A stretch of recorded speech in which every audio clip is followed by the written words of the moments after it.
pinch, and it's in a really like small localized area. And if you could like take your skin off and see your like all your organs underneath, you could see that it was coming from your ovary. And it's like the funniest thing. I remember just thinking, oh, what is this? And then obviously thankfully I had all these resources on fertility awareness, so I knew what it was. But yeah, I think some women think like something's wrong, or they're starting the period, or but yeah, it's just your ovary popping an egg out. If you could say one thing to listeners who are thinking about coming off of hormonal contraception, what would that be?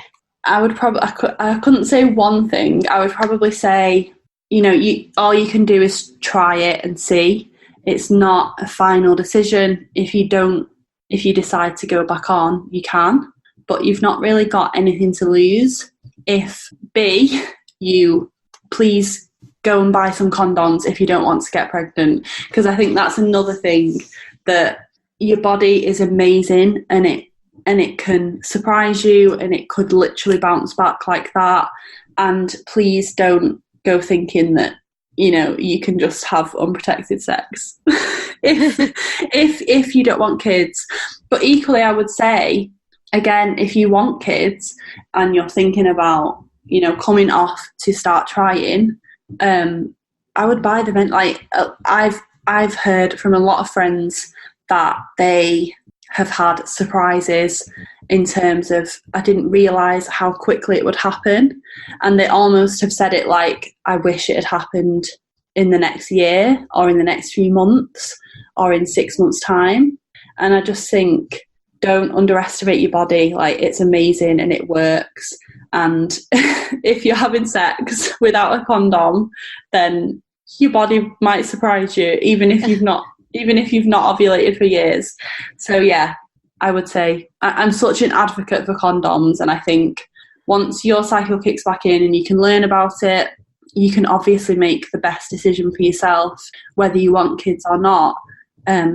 But yeah, I think having that adjustment period where you're just waiting and seeing what happens, and getting to know that cycle as it kicks back in, just like take your time and let it happen. But use condoms if you don't want kids.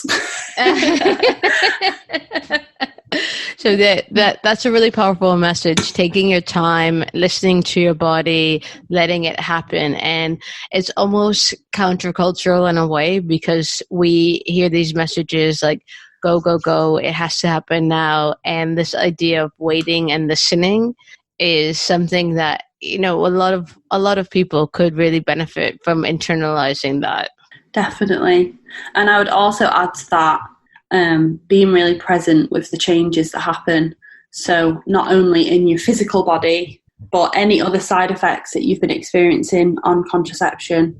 Just be really present with how you feel, because things might stick around, but they also might drastically change, which was luckily my experience. So to recognise that as well, and to link the two together, I feel better because this isn't in my body anymore. That's great too.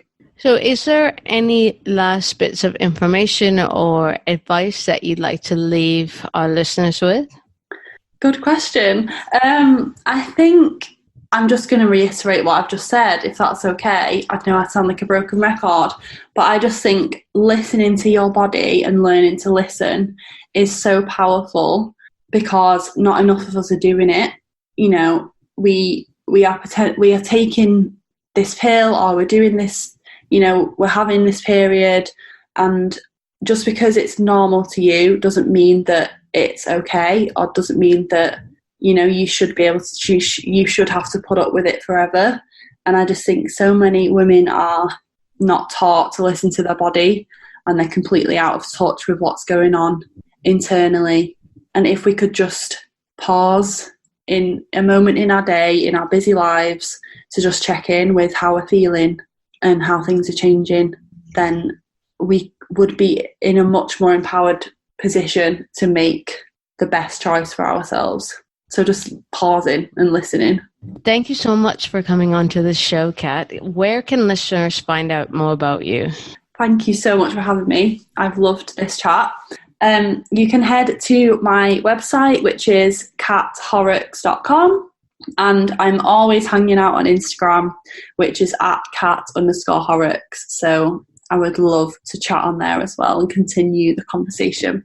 Thank you so much. Thank you. Thank you to today's guest and to you for taking the time out of your day to listen to Period Story. Music is Modern Jazz Samba by Kevin MacLeod.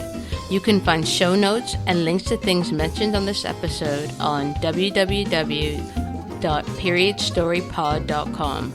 If you love this episode, then it would mean so much if you could head over to iTunes to subscribe, rate, or leave a review.